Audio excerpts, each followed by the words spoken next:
이상한 발견 2003년 9월 10일. 흐린 하늘 아래 서울 마포구 종로의 오래된 골목 종로 슈미칠번가. 오랜 세월의 흔적이 깊게 스민 이곳은 도시의 개발붐에 한참 밀려 있었고 골목을 따라 낡은 집들이 다닥다닥 붙어 있었다.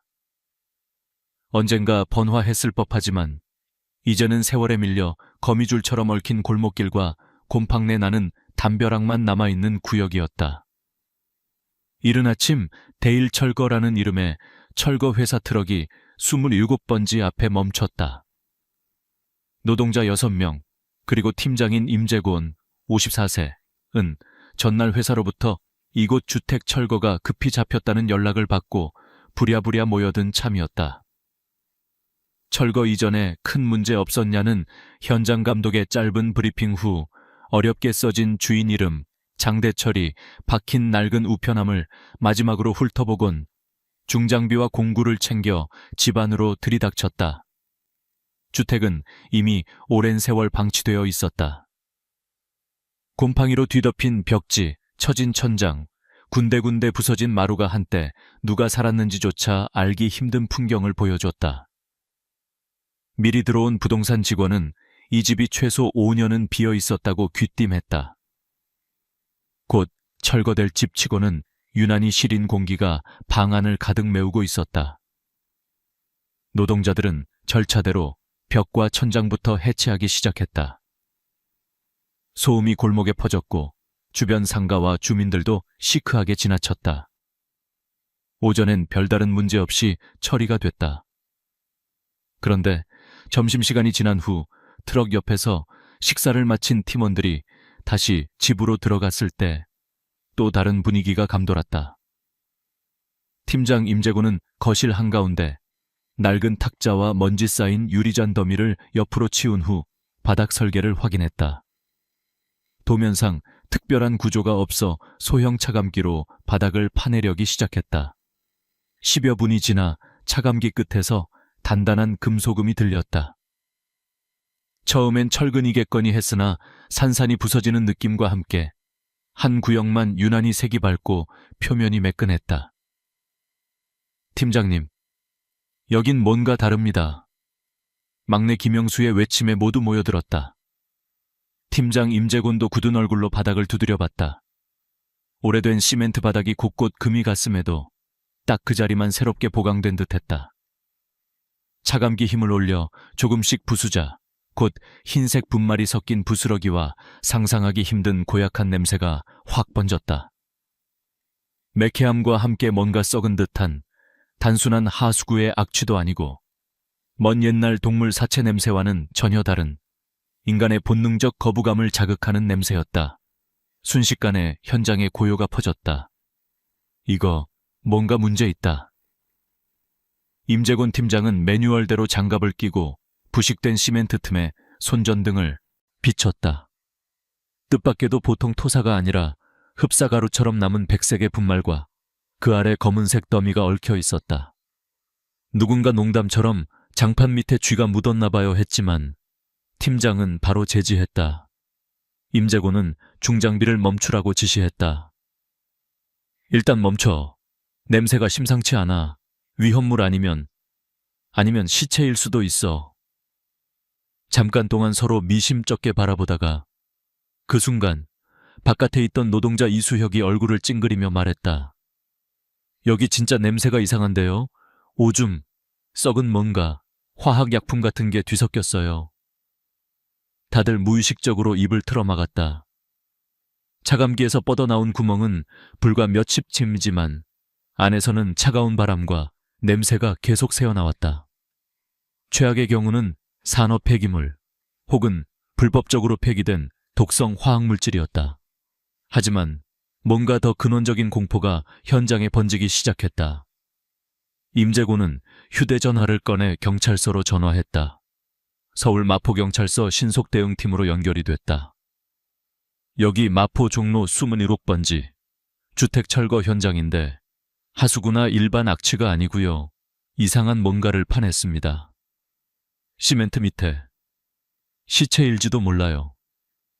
경찰관은 당황하지 않으려 했지만 담당 형사는 예외 없이 현장 보존, 인원 대피, 주변 사람 접근 금지 3가지를 당부했다. 임재곤은 즉시 남은 인원을 모두 바깥으로 빼냈다. 모두 나와, 기다려, 장비 내려놓고 아무것도 만지지 마. 바깥으로 나와 머리를 식히던 노동자들은 담배를 피우며 서로 추측했다. 진짜 시체겠냐? 설마 전쟁 때 유골 아니냐? 말이 오가지만 모두 긴장한 기색을 감추지 못했다. 곧이어 마포경찰서에서 생활안전과 소속 순경 2명이 도착했다. 간단한 신원 확인 후 현장 내부로 들어온 형사 이정도 38세는 손수건으로 콧구멍을 틀어막았다. 이 냄새 보통 아닌데요. 어디서 나는 거죠? 임 팀장이 구멍난 바닥을 가리켰다. 형사들은 먼저 구멍에 손전등을 비춰 내부를 들여다봤다. 크지는 않지만 분명히 인위적으로 파여진 공간이었다. 시멘트 조각과 흰 분말, 그리고 마치 썩은 고기처럼 보이는 시커먼 덩어리. 한 형사는 옆에 있던 노트북으로 현장의 영상을 촬영했다. 다른 형사는 무정의에 대고 보고를 시작했다. 현장 보존이 완료되고 인명 위험이 우려되자 소방서와 시청 보건국, 그리고 더 높은 단계의 검안위와 감식팀 대기가 이어졌다. 이미 골목은 폴리스 라인으로 막혔고 소문을 듣고 몰려든 인근 주민들이 멀찍이서 수군거렸다. 누가 이런 짓을 했을까? 오해인가? 진짜 범죄인가? 서로 의심이 눈에 가득했다. 기다리는 동안 임 팀장은 자신이 체험한 이상한 감각에 대해 묵묵히 돌이켜보았다. 어쩌다 보니 이 이상한 집에 더 이상한 냄새와 설명하기 힘든 불안이 밀려드는 날, 평생 해온 험한 철거 일 중에도 처음 겪는 초현실적인 긴장이었다. 곧 경찰이 추가 지원을 요청해 감식팀이 준비해 도착했다. 팀장은 마지막으로 체크리스트를 확인하면서 경찰에게 집안의 구조, 발견 경위, 냄새 발생 시점, 현장 내 구역 등 상세하게 설명했다. 차분한 듯 보였지만 모두 각자의 자리에서 눈치를 살피고 한여름임에도 불구하고 소름이 돋는 한기와 불길함이 내부를 맴돌았다. 누군가는 목덜미에 식은땀이 흐르는 것을 느꼈다. 현장에는 검은 토막진 베란다 창문으로 희미한 햇살이 들어왔고 먼지와 폐쇄된 공간의 공기, 만들어서는 안 될 무거운 비밀이 방 안에 가득했다. 경찰, 철거팀, 감식반 모두가 한 가지 확신하게 되었다. 이 집, 그 땅 속에는 절대 평범하지 않은 무언가가 숨겨져 있었음을. 잠시 후 형사 김현수, 오식, 그리고 강력반 수사대가 본격 투입되며 이 골목의 평화는 영원히 무너졌다. 그리고 오랜 세월 누구도 찾지 않았던 이 골목의 진실이 마침내 세상 위로 떠오르기 시작했다. 현장 감식 경찰 폴리스 라인이 골목을 가로지르고 굵은 빗방울이 한두 점 떨어지던 오후 3시. 마포경찰서 강력반 소속 김현수 반장과 형사팀, 그리고 국립과학수사연구원의 법의학자 박서진 박사가 현장에 도착했다. 현장에 들어서자마자 진동하는 악취에 팀원들 모두 순간적으로 뒤로 한 걸음 물러났다. 경찰과 감식반은 27번지 주택의 모든 출입구와 창문 틈을 다시 점검했다. 혼선 방지와 증거 보존이 가장 먼저였다. 김현수 반장은 엷은 라텍스 장갑을 끼고 걸음을 옮겼다. 모든 출입 인원 동선, 시간 기록하세요. 작업자, 경찰, 감식팀 모두 포함입니다. 형사 이준호가 옆에서 노트북을 열고 체크리스트를 입력하기 시작했다. 박서진 박사는 젊은 법의학 기사 3명과 짧은 회의를 마치고 임시 램프와 이동식 환기기기를 설치하도록 지시했다.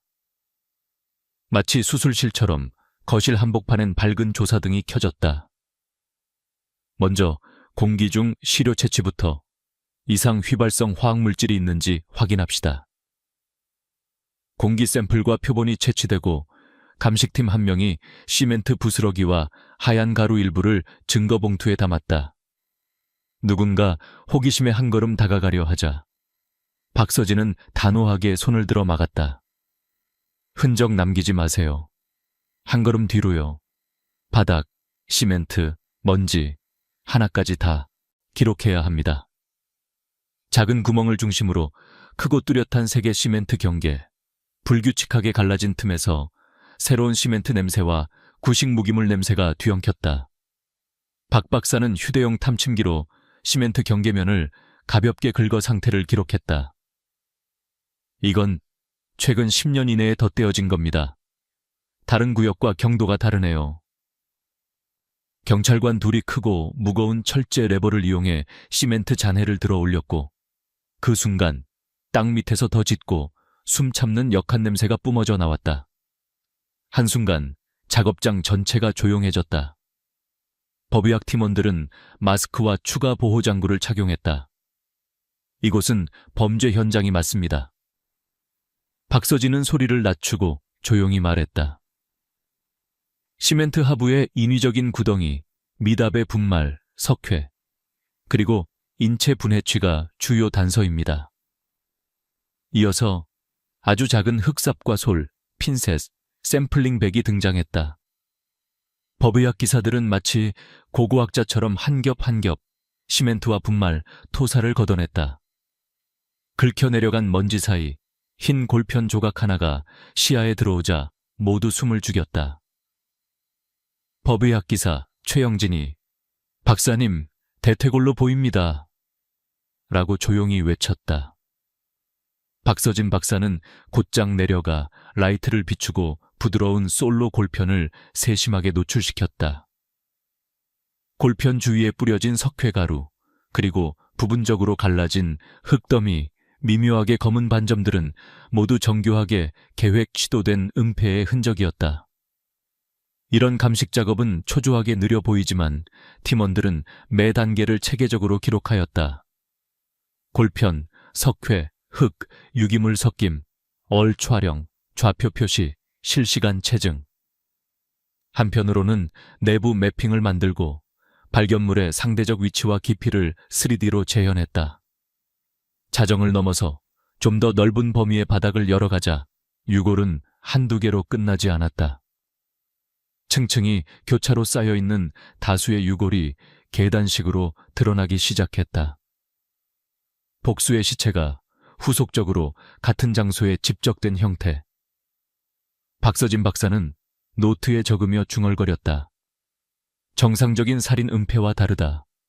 사전에 계획했거나 반복적인 범죄 가능성 크다.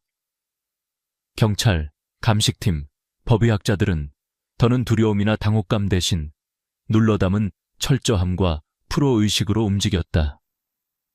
그들은 누가, 언제, 어떻게 집중하기 시작했다. 부패의 위층, 잔해의 사이틈, 석회 위에 일부러 씌운 흙, 모두 범인의 심리와 과정의 흔적이었다. 유골 수거가 끝난 뒤 채취된 증거, 혈흔, 시멘트 파편, 석회, 분말, 토사는 각각 봉인되어 특수보관함에 보관되었다. 사체의 배열, 석회의 두께와 분포, 부패 정도, OS 소지품 여부, 미세한 감식이 시작됐다. 박 박사는 마지막으로 모든 현장 도면을 점검했다. 여기서 끝이 아닙니다. 모든 흔적, 특히 외부로의 비밀 통로, 숨겨진 구조 변화도 확인이 필요합니다. 현장 주변, 특히 외벽 및 지하수로, 아궁이 잔해까지 일일이 탐지했다. 비가 그치고 서늘한 바람이 골목을 스쳤다. 그 밤 서울 종로 56번가 낡은 주택의 첫 번째 비밀이 본격적으로 드러나기 시작했다. 감식팀의 규칙적인 소리, 노트북의 타이핑, 현장의 정적, 그리고 바닥 아래 오랜 침묵 속에 범죄의 진실 또한 서서히 깨어나고 있었다. 비밀 지하실 발굴 경찰과 감식팀이 집안의 시멘트 바닥을 더 넓게 개방하면서 수년간 봉인된 비밀 지하실의 윤곽이 드러나기 시작했다. 특수 장비를 이용해 시멘트 덩어리를 조심스럽게 제거하자 그 아래에는 예상치 못한 인공 구조물이 숨어 있었다. 오래된 집 특성상 하부에 이런 공간이 설치된 사례는 매우 드물지만 누군가가 의도적으로 공간을 만들고 두껍게 덮어 봉인한 흔적이 역력했다. 박서진 박사는 실시간 3D 스캐너로 바닥과 지하 구조의 정확한 크기를 측정했다. 전체 구조물은 직사각형의 방 형태였고 안쪽은 흙과 분말, 정체를 알 수 없는 이물질로 가득 메워져 있었다. 첫 진입 전에 현장팀은 황희 시스템을 설치하여 내부의 유기, 가스와 독성 물질의 노출 위험을 최소화했다. 박서진은 가장 작은 법의학용 삽과 핀셋을 들고 바닥 모서리부터 조심스럽게 파내기 시작했다. 조작은 아주 미세하게, 층별 표본 채취도 병행해 주세요. 현장 감식관들은 지하실 상단의 흙을 극도로 얇은 두께로 걷어내며 아래에 분포된 각기 다른 색의 분말, 시멘트 조각, 그리고 돌출된 물체들을 하나씩 탐색했다. 얼마 지나지 않아 첫 뼈 조각이 드러났다. 희미하게 백색을 띠며 매우 건조하고 연약해진 골편이었다. 잠시 후 팀원 중 한 명이 작은 치아 조각을 찾아서 보관함에 담았다. 박서진은 수거 위치와 깊이, 방향을 철저하게 기록하며 말했다. 이 골편은 장골, 창구입니다. 성인 사체일 가능성 높아요. 위치 좌표 표기해 주세요. 이후 작업은 시간과의 경쟁이자 인내와 정밀함의 싸움이었다. 감식팀은 마치 모래시계 속 알갱이를 세듯 흙과 석회가 켜켜이 쌓인 지하실 바닥을 한 장 한 장 벗겨냈다. 곳곳에 석회가루가 두텁게 덮여 있었고 흙은 부패로 인해 불규칙하게 탄화된 구조였다. 분포와 두께 측정, 시료 채집, 1cm 단위로 진행되는 메모리와 사진 기록. 감식팀의 동작 하나도 허투루 넘길 수 없었다. 심지어 발견되는 유골은 한 방향에만 몰려 있지 않았다. 어딘가는 성인 대퇴골, 다른 곳은 어린아이의 작은 손가락뼈가 섞여 있었다. 퍼즐 조각처럼 서로 겹치고 교차되어 존재했다. 여긴 최소 2인 이상의 유골이 중첩된 듯합니다. 한 법의학 기사가 중얼거렸다. 박서진 박사는 의심을 담아 현장을 꼼꼼히 살폈다. 단발성 은폐가 아니고 반복적으로 시체를 투입했다는 흔적이에요. 기계적으로 배열되지 않은 점, 석회 분포의 연차별 차이, 매우 비정상적입니다. 현장에서는 의도적인 유골 은폐 패턴도 감지되었다. 예컨대 한쪽 벽 하부엔 성인 골반과 척추뼈가, 반대편에는 아이로 추정되는 해골이 대칭적으로 놓여 있었다. 박서진은 미묘한 소름과 함께 중얼거렸다. 범인은 특정성을 갖고 시체를 배치한 것일 수도 있어요. 단순 은폐 목적이 아니라 잘못된 의식이 섞였을 수도 있고요. 새벽 2시가 다 된 시각, 마지막 토층을 벗겨낼 때쯤 팀원들 모두 지칠 대로 지쳐 있었지만 누구도 작업을 멈추려 하지 않았다.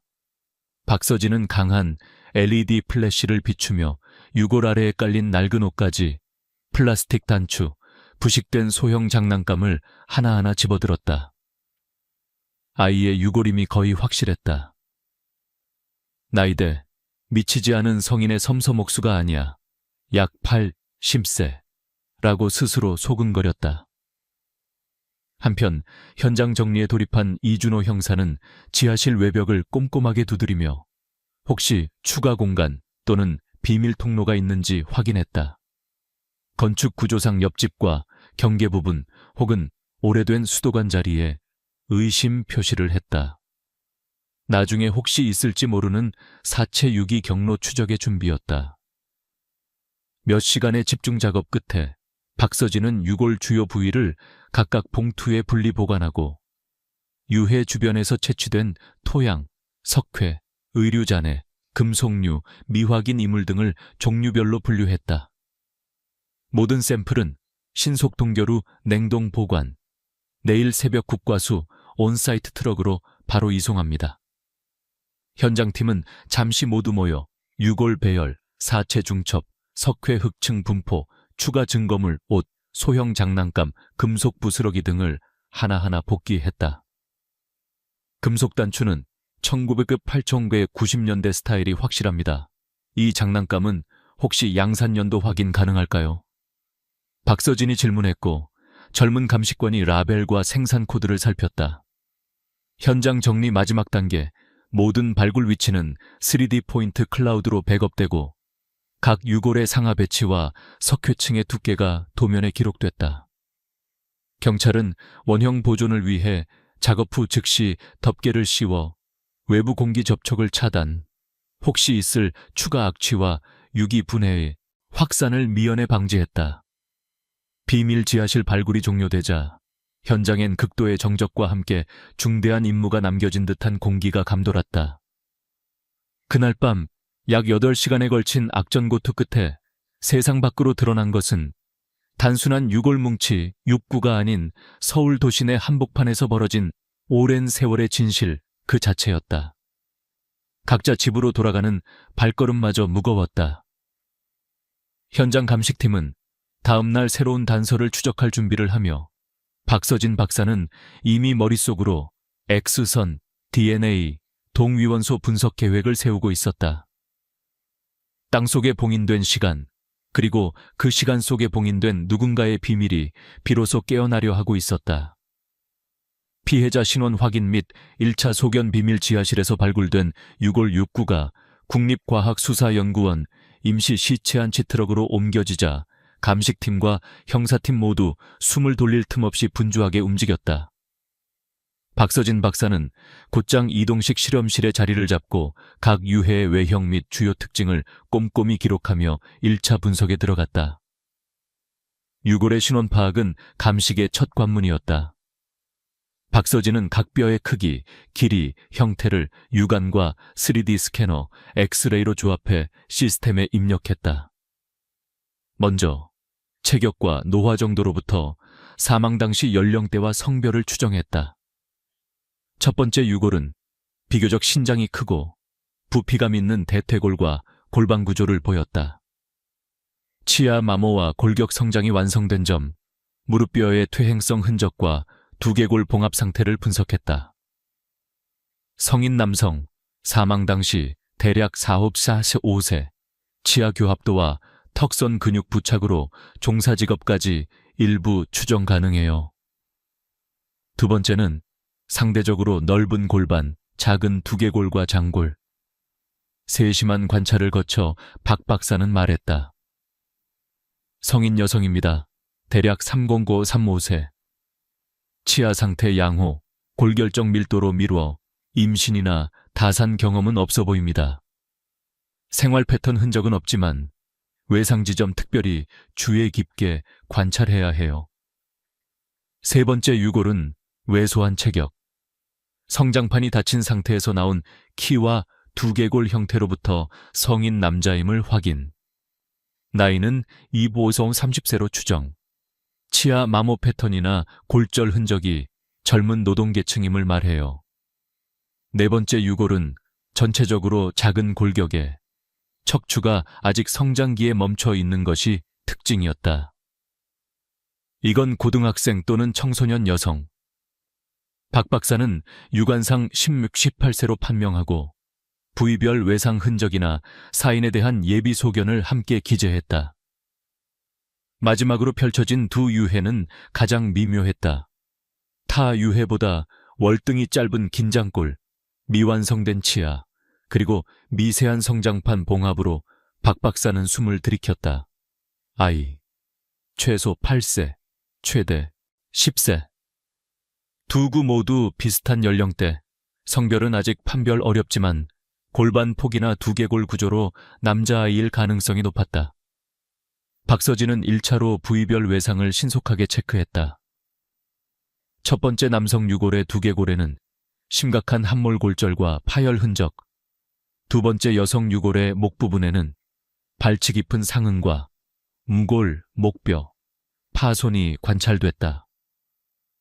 세 번째, 남성 유골의 두개골도 역시 1번과 동일한 형태의 극심한 외력 흔적이 확인됐다. 망치류, 둥이성 직격이 명확합니다. 특히 1번, 3번 시신, 2번, 4번 유골은 경추뼈 파열, 교살 또는 강한 손목압 가능성이 크고요. 아이들 유골은 외상이 없고 뼈의 미세한 변화 이외에 유관상 특이점이 없었다. 여긴 외상 아닌 다른 원인. 샘플 따서 조직검사부터 착수할게요. 만약 특정 독성이나 내인성 질환이 있으면 화학감정팀 협의 필요합니다. 각 유골 주변에서 수거한 의류 잔해, 오래된 벨트 손잡이, 장난감 부속품, 여성 반지, 남성용 팔찌 등은 시신별로 분류, 나중에 가족 대조나 유전자 분석 자료로 각각 보관됐다. 신원 추적은 곧 전담팀으로 이관되었다. 현장 감식을 돕던 강수미 순경은 1995년 서울 및 수도권 실종 신고 데이터베이스를 열람하며 연령대와 유추 가능한 범죄 유형, 실종 시기, 성별 특징을 우선 확정해 목록을 좁혀갔다. 짐작보다 더 많은 실종 기록, 그중 일부는 시기와 연령, 거주지까지 해당 유해 추정치와 겹쳤으나 치아 정보, 골격 특이점까지 일치해야만 공식 신원 확인이 가능했다. 박서진 박사는 치아 CT, 골 결절 패턴, 고유 구조적 특이점, 과거 골절, 치과 보철, 교정 흔적 등 데이터화 작업에 분주했다. 마모가 이 정도면 젊은 때 노동, 특히 건설이나 운반 쪽에 종사했을 가능성 높아요. 이 여성 시신, 치아 좌측 1번에 충전 흔적, 과거 병원 의료기록 필히 확인해주세요. 수사팀은 본격적으로 유전자 채취, DNA 격리 분석, 전국 실종 신고 명단과 대조 작업에 착수했다. 치과 기록, 학교 검진표, 인근 병원 진료 이력 등 각종 2차 정보도 모아 혹시 모를 10년 넘은 신원 확인의 맥락을 더했다. 1차 감식 최종 보고서에는 다음과 같이 명시됐다.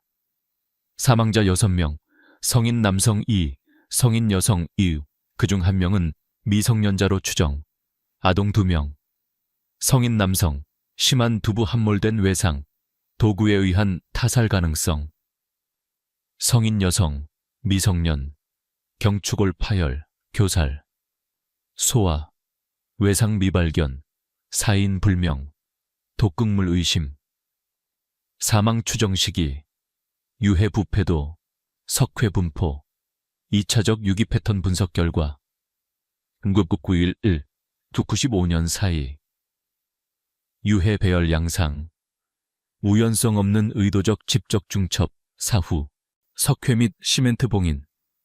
박서진 박사는 모두를 모아 브리핑했다.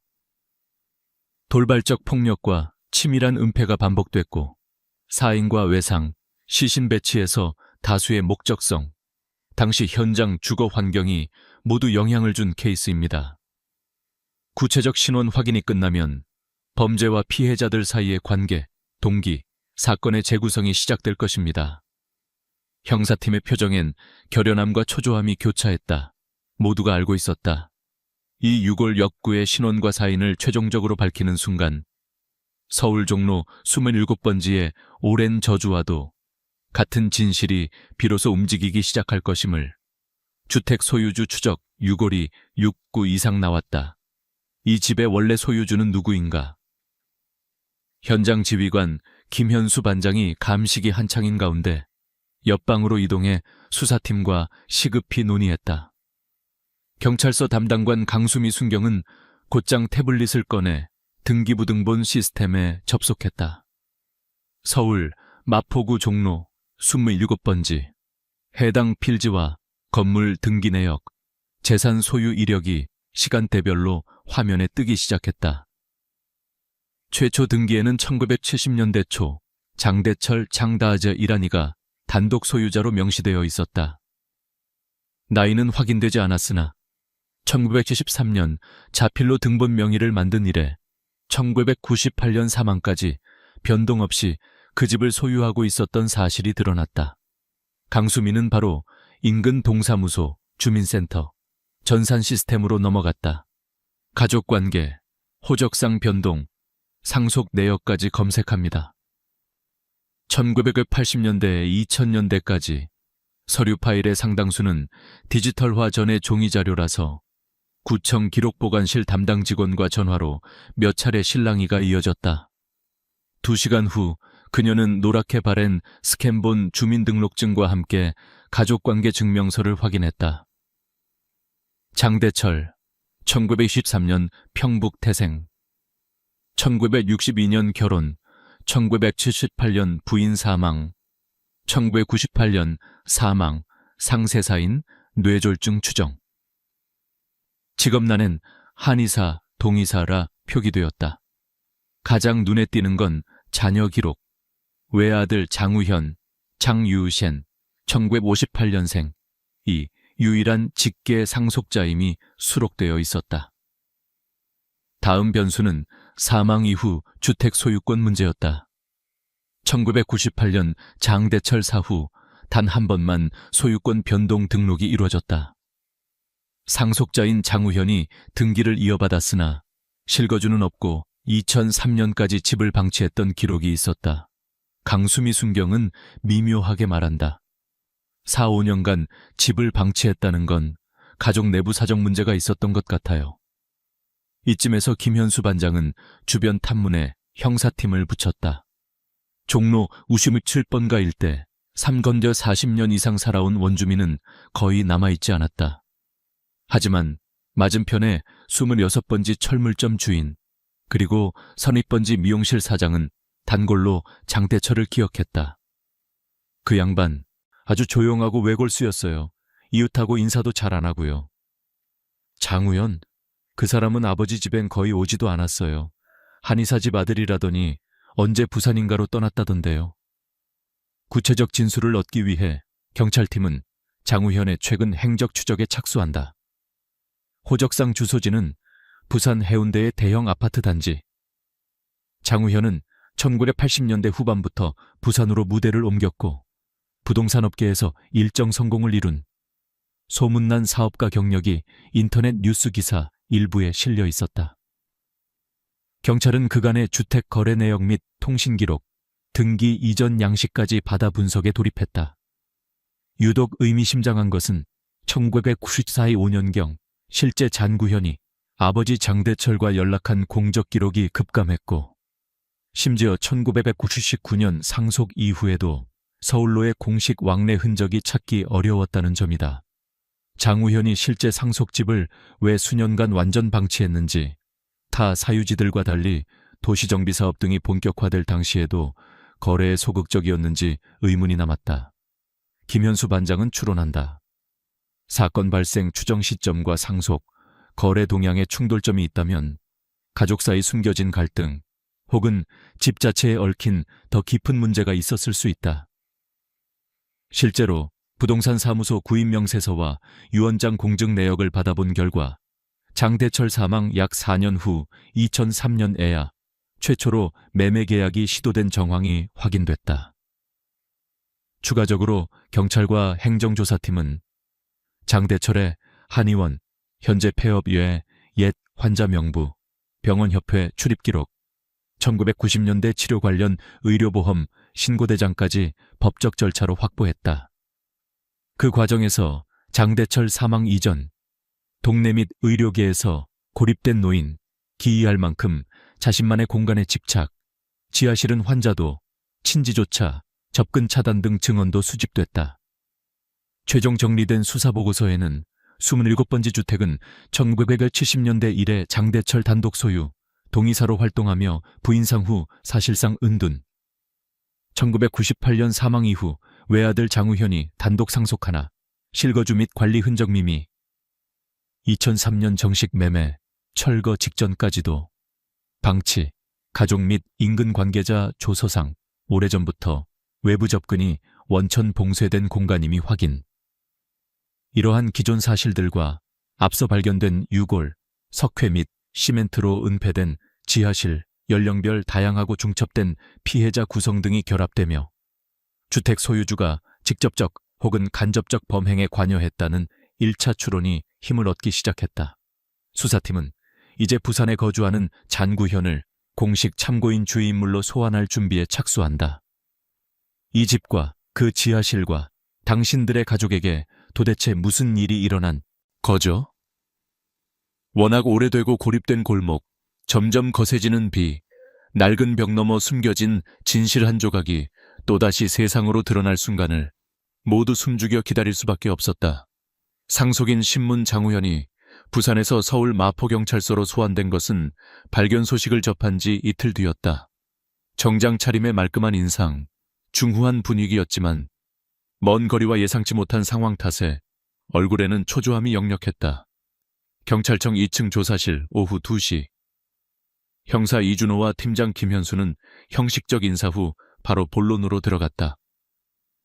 장 선생님, 아버지께서 남기신 서울 종로 27번지 주택과 관련해 몇 가지 여쭈어 보겠습니다. 네, 오래된 집인데 무슨 일로? 김현수 반장은 그의 눈을 바라보며 서류를 꺼냈다. 현재 그곳에서 수십 년 동안 봉인된 공간과 다수의 유해가 발견됐습니다. 혹시 그 집 구조나 내부에 대해 자세히 알고 계십니까? 장우현은 잠시 마른 침을 삼켰다. 저는 어릴 적부터 거의 부산에서 자랐고 서울에는 방학 때 가끔 가는 정도였습니다. 아버지께서는 지하실이나 특별한 공간에 들어가지 말라고 늘 엄하게 말씀하셨죠. 약자의 보관소라면서 가족 누구도 출입을 허락하지 않으셨습니다. 이준호 형사가 부드럽게 묻는다. 혹시 어린 시절 이상한 소리나 냄새, 아버지의 행동에 대해 특별히 기억나는 점 있으십니까? 특별히 기억나는 건 없습니다. 워낙 과묵하셨고 방에 오래 계시곤 했지요. 집안에서는 항상 조용히, 밖에서는 직업 때문인지 온화하게 행동하셨으나 지하 공간 이야기가 나오면 극도로 예민해지셨습니다. 형사들은 사회적 예의와 상관없이 질문의 강도를 점차 높였다. 1998년 아버지 사망 후 왜 장기간 그 집을 방치하셨나요? 곧바로 처분하거나 실거주, 리모델링을 진행할 수도 있었을 텐데 말입니다. 장우현은 손을 맞잡고 시선을 피했다. 네.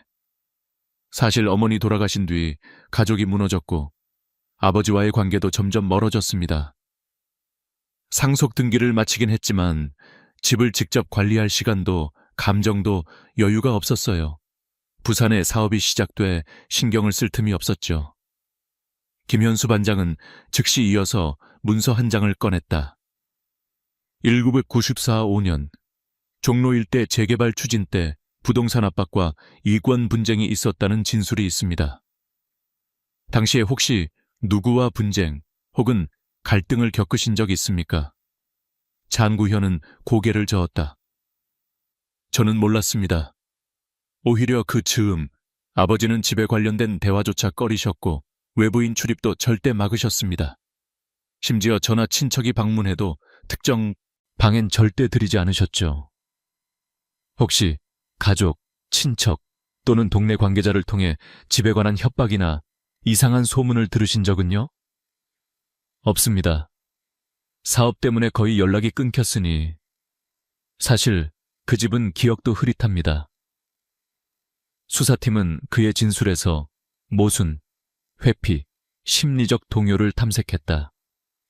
이준호는 자료처를 넘기며 한마디 보탰다. 참고로 이번 조사에서 두 어린이의 유골이 따로 발견됐습니다. 혹시 가족 외에 숨겨진 자녀, 친인척, 양육 등 특이 사정이 있습니까?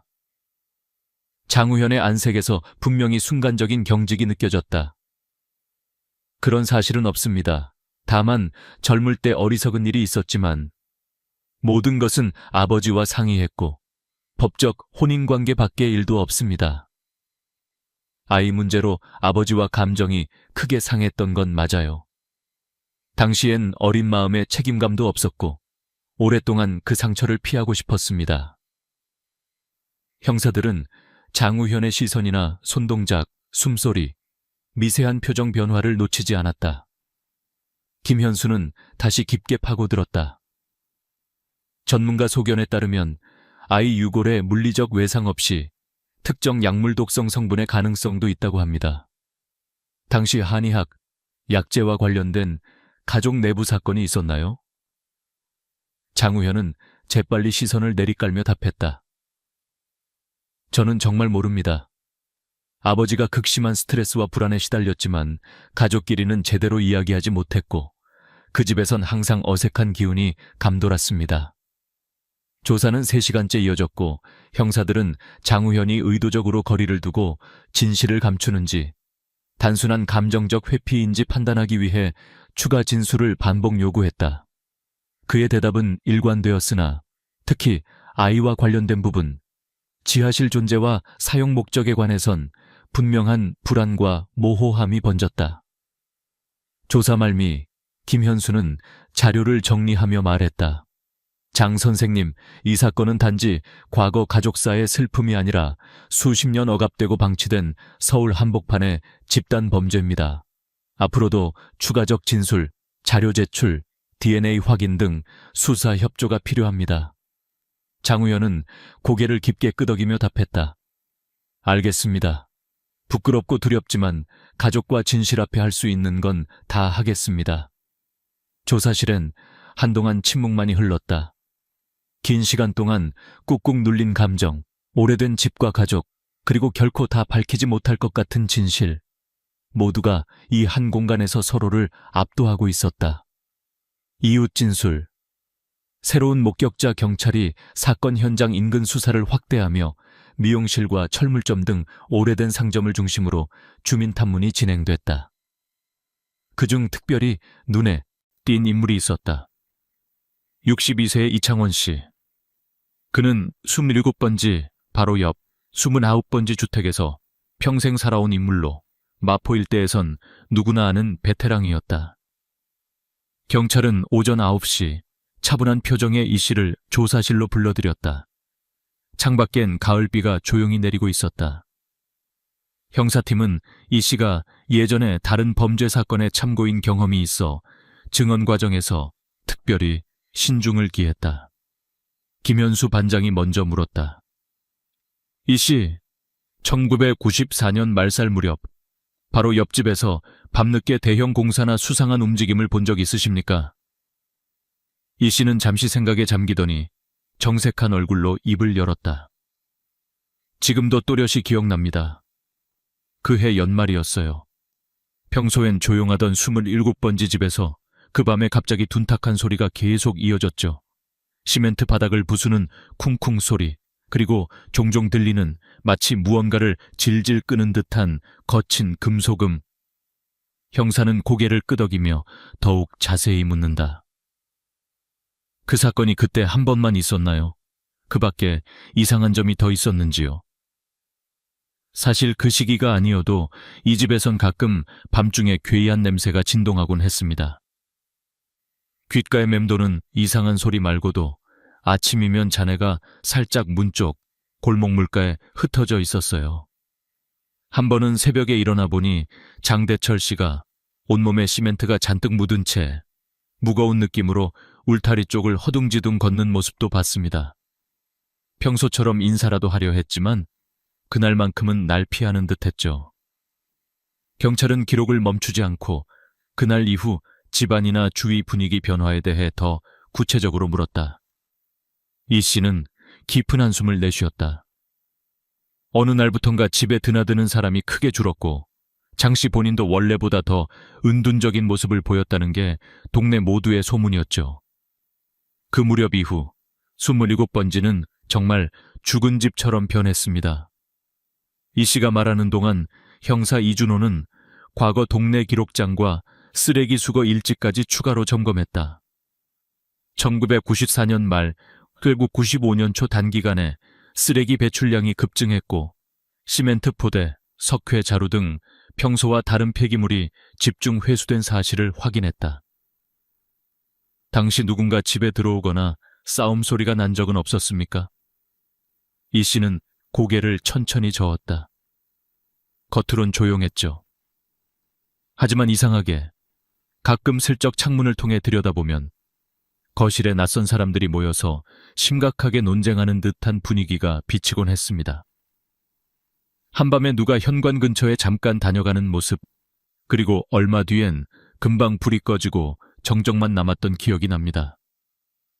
경찰은 이 씨에게 과거 27번진의 출입자 혹은 장 씨와 접촉한 외부인의 인상착의에 대해서도 질문했다. 네, 한 명은 체격이 크고 건장한 중년 남성, 다른 하나는 젊은 남자가 어슬렁거렸던 기억이 납니다.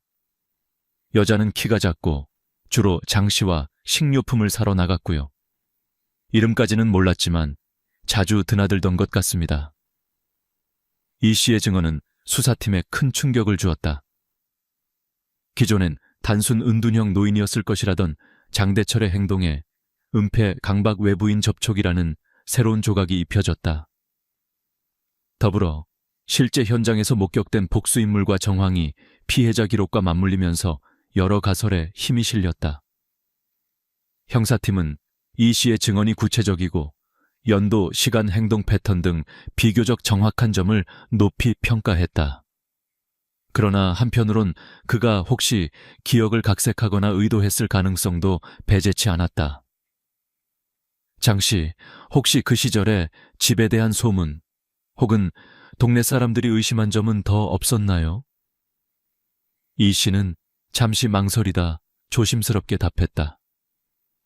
동네 어른들 사이에선 아무리 오래 살아도 그 집엔 뭔가 있다는 둥, 밤에 애들이 울음소리를 들었다는 둥 헛소문이 많았습니다. 하지만 정작 경찰에 신고가 간 건 없었죠. 그냥 무서워서 괜히 손대지 말자는 분위기였습니다. 진술이 끝나자 형사들은 이 씨에게 현장 고지, 신변 보호 및 추가 연락처 등록을 안내하며 감사를 표했다. 밖으로 나가는 이 씨의 등 뒤로 가랑비에 젖은 골목길엔 과거와 현재의 시간이 교차하고 있었다.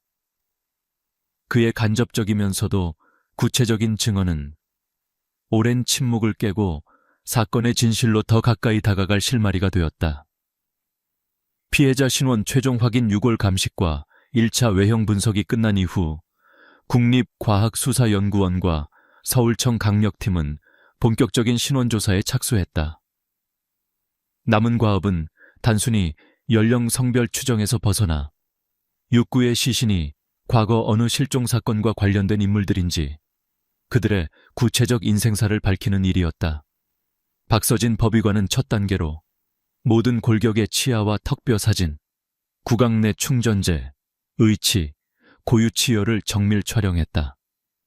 각 유골별 정확한 치아 배열, 마모와 복원 흔적, 금속 잔여물이 데이터베이스에 입력됐다. 이어 서울 시내 주요 치과들과 협조해 1990년대 초의 중반 실종자 및 변사자들의 치과 치료 내역을 소급 조사했다. 동시에 감식팀은 미세 골편에서 DNA, 핵, 미토콘드리아 모두를 추출, 전국 실종자, 가족 DB 및 국과수 유전자 샘플과 교차 대조를 이어갔다. 이 과정에서 현장 감식팀, 형사팀, 유전자 분석센터 3자 간 연동회의가 수차례 반복됐다. 골수 손상 없는 부위에서 일정 수 이상의 핵 DNA 확보, 비교 오류율 낮춰 집중. 박서진 박사는 인내심 있게 피해자의 신원이 밝혀질 순간만을 기다렸다. 수일 후 실종자 데이터베이스에서 의미 있는 결과가 속속 나왔다. 첫 번째 여성 시신은 1992년 자택 인근에서 실종된 김미숙 32세로 종로구 한 한방병원 소속 간호사였다. 시야 4번, 8번의 크라운 처리, 골밀도와 시술 이력, 치과 진료 차트의 사진과 97% 이상의 일치율이 확인됐다. 두 번째 피해자, 대퇴부와 두개골 골절로 추정된 남성은 박민호, 43세, 근처 재개발 건설업자였다. 이듬해 부인과 자녀가 실종 신고를 3회나 반복한 기록, 오른팔 윤상은 외상 교정 흔적, 유일하게 가족사진 및 과거 부상 이력과 일치했다. 세 번째는 남성 청년 유골, DNA 검사와 과거 지문 정보 복구를 통해 27세의 간경석이란 이름이 확인되었다. 1994년 청춘 시절 폭력 사건과 연루돼 전과가 있었던 인물로 당시 동네에서 실종 신고가 접수되었으나 유의미한 증거가 남지 않았던 케이스였다. 여기서부터 경찰은 피해자 간 연관성을 파악하는 데 집중했다.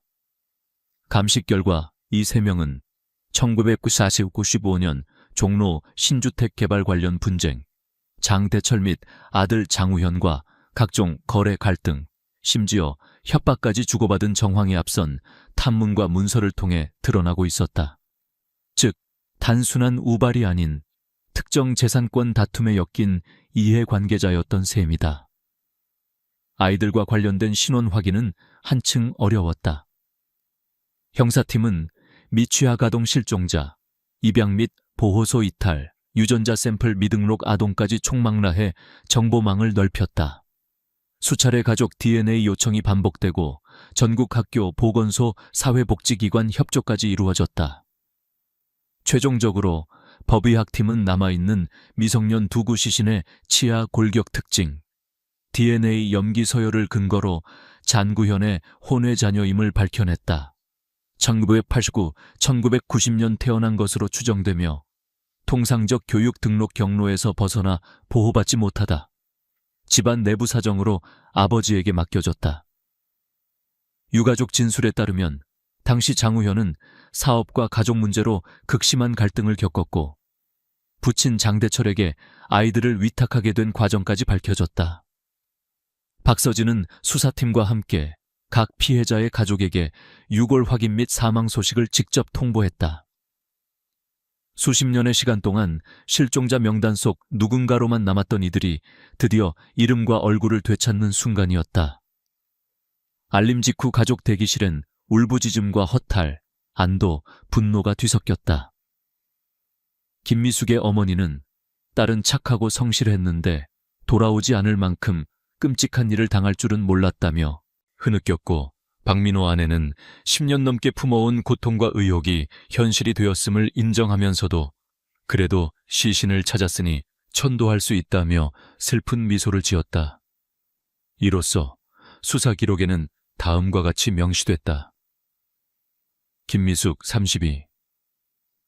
간호사, 실종 시기 장소 및 치과 기록, 유전자 일치, 박민호 43. 건설업자, 과거 부상 및 가족 DNA 일치, 강영석 27. 전과자, 실종 정보 지문 DNA 일치. 2명의 미성년자, 장우현의 혼외 아들, 가족 DNA로 확인 마지막 시신. 아직 신원 불상, 추가 조사 진행 중.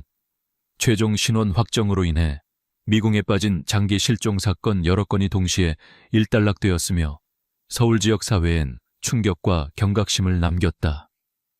현장 형사, 감식팀, 그리고 무엇보다 오랜 기다림 끝에 가족을 맞은 이들 모두의 마음속에는 각자의 슬픔과 함께 수십 년 만에 멈춘 한 조각의 시간이 무겁게 내려앉았다. 동기와 관련자 드러나다 피해자들의 신원이 1차적으로 밝혀지고 난 뒤 수사팀의 관심은 자연스럽게 왜, 누가, 어떤 이유로 이런 참착한 범죄를 저질렀는지의 원인 규명에 집중됐다. 단순한 우연이나 감정적 폭발로 설명될 수 없는 은폐와 공모의 흔적, 경제적 욕망과 복수, 뿌리 깊은 인간관계가 뒤얽힌 범죄라는 직감이 조사팀을 휘감았다. 가장 먼저 부상한 동기는 1994년을 전후로 본격화된 서울 구도심 재개발 열풍과 직결되어 있었다. 장대철이 소유한 27번지 주택과 인근 부동산은 재개발 후보지로 선정되었고 수십 배의 시세 차익 또는 거액의 보상을 노린 투자 세력들의 경쟁이 극심해졌다. 이 과정에서 직접적 이해 당사자인 피해자, 박민호 건설업 대표, 김미숙 간호사, 주요 토지주, 강영석 재개발 브로커은 각기 다른 방식으로 장대철과 깊은 갈등을 빚었다. 장대철은 보수적이고 폐쇄적인 성향 탓에 부동산 이권 다툼에 쉽게 미동하지 않았다. 그러나 박민호 측에서는 지속적으로 회유와 강압, 위력 행사까지 감행했고 수사 기록에는 각자의 진술과 문서들이 교차했다. 그날 회의가 거칠어졌습니다. 장 선생을 설득해야 했고 혹시 모를 상황에 대비해 우리 측 사람까지 대동했습니다.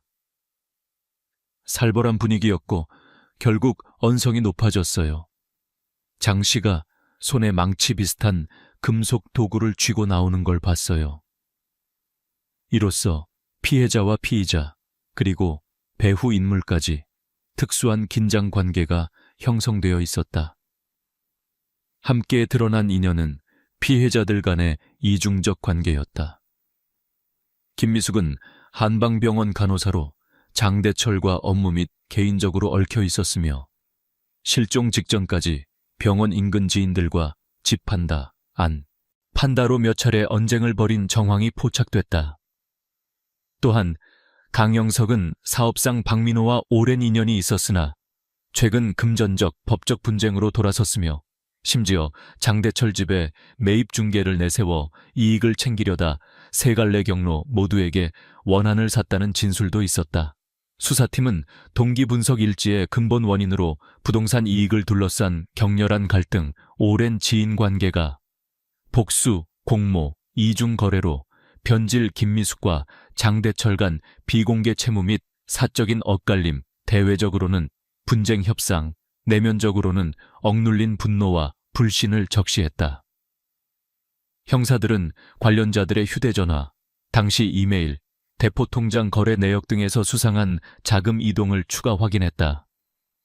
특히 사건 수개월 전 박민호 측 계좌에서 대규모 현금이 사라진 기록, 김미숙 명의로 해외로 발송된 금전 이체 내역, 그리고 강영석이 사용한 차명 계좌 접속 등이 연쇄적으로 드러났다. 이로써 단순히 재개발 반대자의 우발적 실종이 아니라 조직적이고 치밀하게 이해관계가 얽힌 계획범죄의 정황이 뚜렷해졌다. 이웃 및 추가 증인들의 진술에서도 장대철 집에는 수시로 여러 명이 드나들었고 폭언 및 위협, 심지어 진입을 막기 위한 시멘트 벽 강화 등 비정상적 움직임이 관찰된 시점이 사건 전후와 정확히 일치했다. 특이점은 피해자 다수가 경찰 및 당국에 공식 신고를 하지 않았다는 점이다. 당시 재개발지 특유의 조용한 갈등, 주민 간 신뢰 붕괴, 금전 때문에 모두가 침묵하는 분위기가 사건의 구조적 배경이 됐다. 심지어 피해자 중 있었던 한 인물은 동일한 또 다른 사업지 사건과도 연관되면서 문제가 커지지 않게 하려면 입을 다물라는 협박성 연락을 끝까지 받았던 것으로 확인된다. 추가로 수사팀은 장대철과 집 주변에서 활동하던 장기 거주자, 또 다른 브로커, 일명 이씨와의 숨은 연결고리를 추적했다. 초기엔 단순 참고인 신분이던 이창원 이웃은 실제론 일부 피해자들과 금전, 법적 다툼 혹은 구체적 협상에 연루됐던 사실도 함께 드러났다. 이 역시 범죄의 은폐, 증거 인멸 과정에 기여했을 가능성에 무게가 실렸다. 결국 조사팀은 이들 모두를 공동 은폐 공모 이해 관계자로 분류하고 범죄의 동기와 전개 과정을 다음과 같이 요약했다.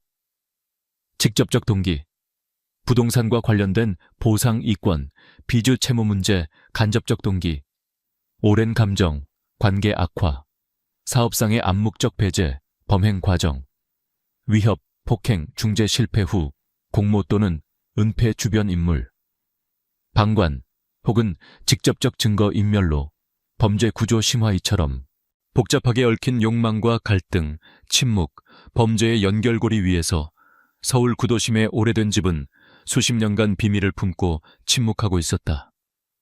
범인의 실체와 동기는 이제 조금씩 물 위로 드러나기 시작했다.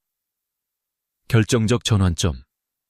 진범의 윤곽 장기화된 현장 분석과 관계망 추적, 다양한 가능성에 대한 집요한 질문 끝에 수사는 새로운 방향으로 급격히 전개되기 시작했다. 기존에는 장대철과 직계 가족이 주요 용의선상에 올랐지만 한편으론 은폐와 공모가 있어야만 가능한 범행의 복잡성이 항상 의문점으로 남아있었다. 경찰은 피해자 신원과 동기 관련 자료를 검토하며 당시 27번지, 바로 옆 29번지에 장기간 살아온 이웃 이창권의 다양한 행적에 시선을 돌리기 시작했다. 초기 탐문 과정에서 그는 단순한 동네 원주민, 목격자 정도로 취급되어 왔으나 경찰은 1990년대 초반 인근에서 발생했던 화재 사건, 재개발 관련 소송, 실종자들과의 재정적 연결 가능성에 주목했다.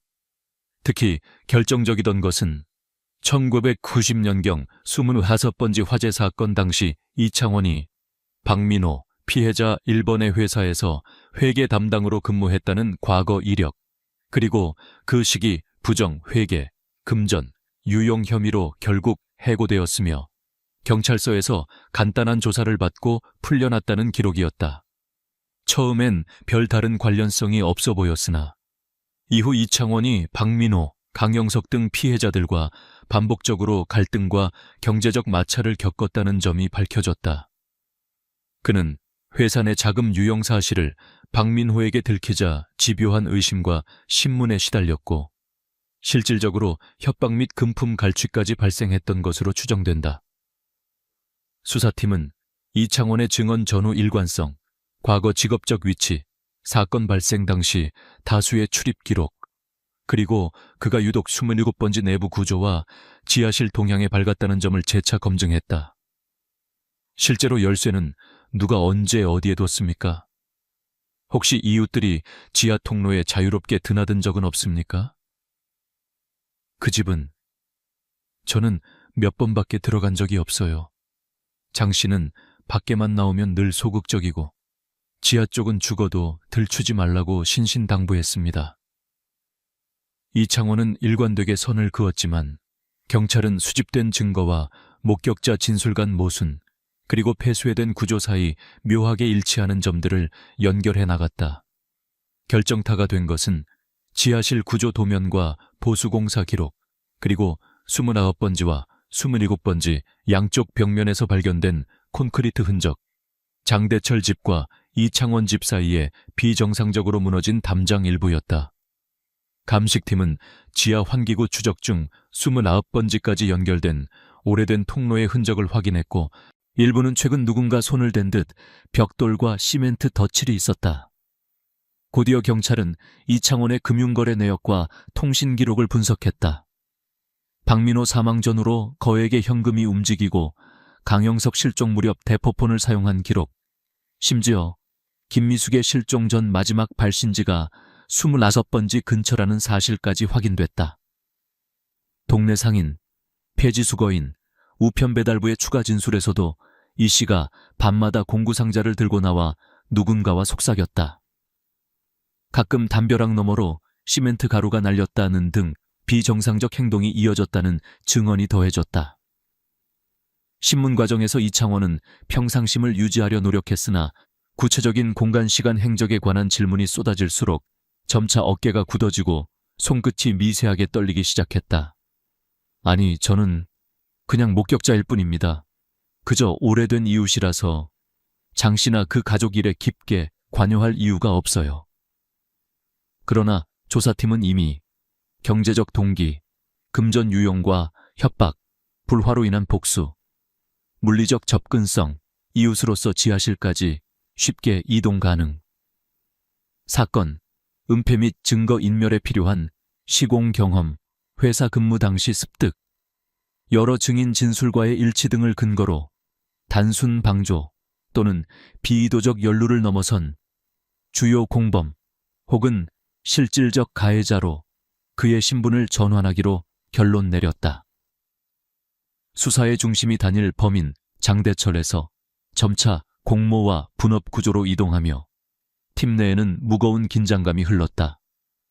사건은 오해나 한순간의 폭발이 아닌 오랜 앙금과 복수심, 돈과 권력을 둘러싼 은밀한 연합이 만든 결과다.